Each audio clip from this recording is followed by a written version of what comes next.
Mag-explore naman tayo sa ilagang bahagi ng Pilipinas. Dumako naman tayo sa Cordillera Administrative Region na di rin talaga papatalo pagdating sa iba't ibang pagkain na meron doon. Dahil dyan, isang exotic dish mula sa Cordillera ang ituturo namin sa inyo ngayon. Yan ay ang Cordillera Fry Mix. Alamin na natin ang recipe na yan dito lang sa Sarap Pinoy! Ang rehiyon ng Cordillera ay hindi lamang kilala sa magagandang tanawin at kabundukan nito, kundi pati na rin sa masarap at kakaibang mga pagkaing nagpapakilala sa kanilang mayamang kultura at tradisyon. Ilan na nga sa kilalang pagkain dito ay ang smoked meat na kinuday at etag at lalo pa itong pinasarap ng pagsamahin nito sa isang dish na Cordilleran Mix Fry. Kung kaya't para turuan tayo kung paano nga ba ito lutuin, ay makakasama natin si Wendy Bersamin Mendoza dito lang sa Sarap Pinoy.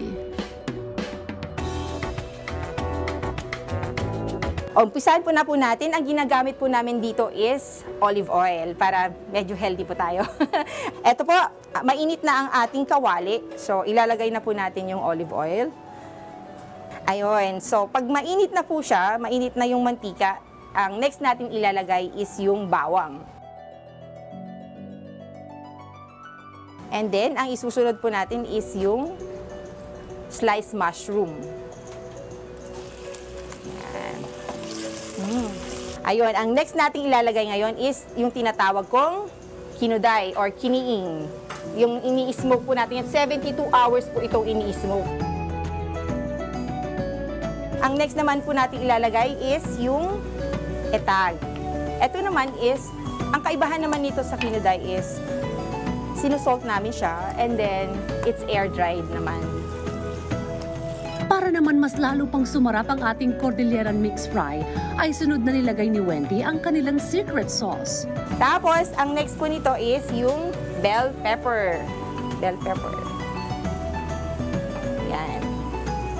And, ang ating carrots.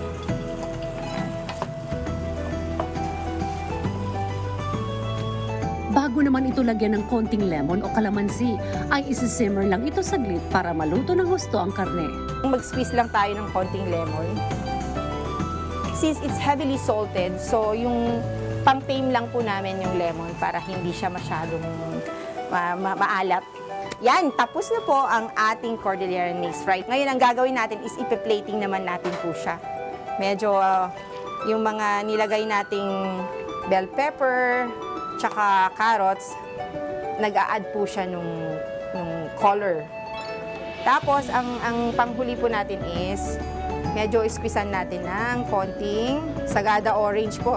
And then, onion leeks. Ayan, tapos na po tayo sa Cordilleran Mix Fry. Pwede na po natin siyang ihain. At para husgahan kung tunay nga bang masarap ang ating dish na Cordilleran Mix Fry, ay makakasama ni Wendy si Princess Matias. Para tikman niya po ang ating mga pinaghalo-halong specialty ng bawat probinsya namin sa Cordillera. Ayan. Malambot yung meat po niya.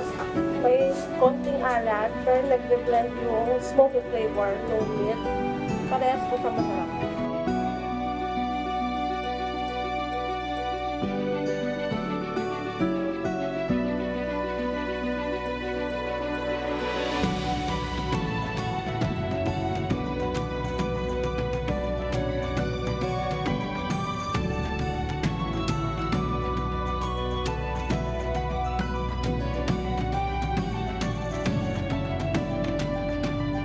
At yan ang ipinagmamalaking putahe ng Cordillera Region na Cordilleran Mix Fry.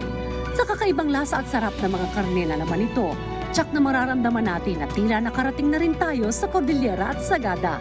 At kung gusto nyo naman balikan ang episode natin ngayon, maaari nyo yan bisitahin sa aming official social media accounts at Rise and Shine Pilipinas sa Facebook, YouTube at Instagram, habang RS Pilipinas naman sa TikTok at X. At muli, ito po ang Sarap Pinoy!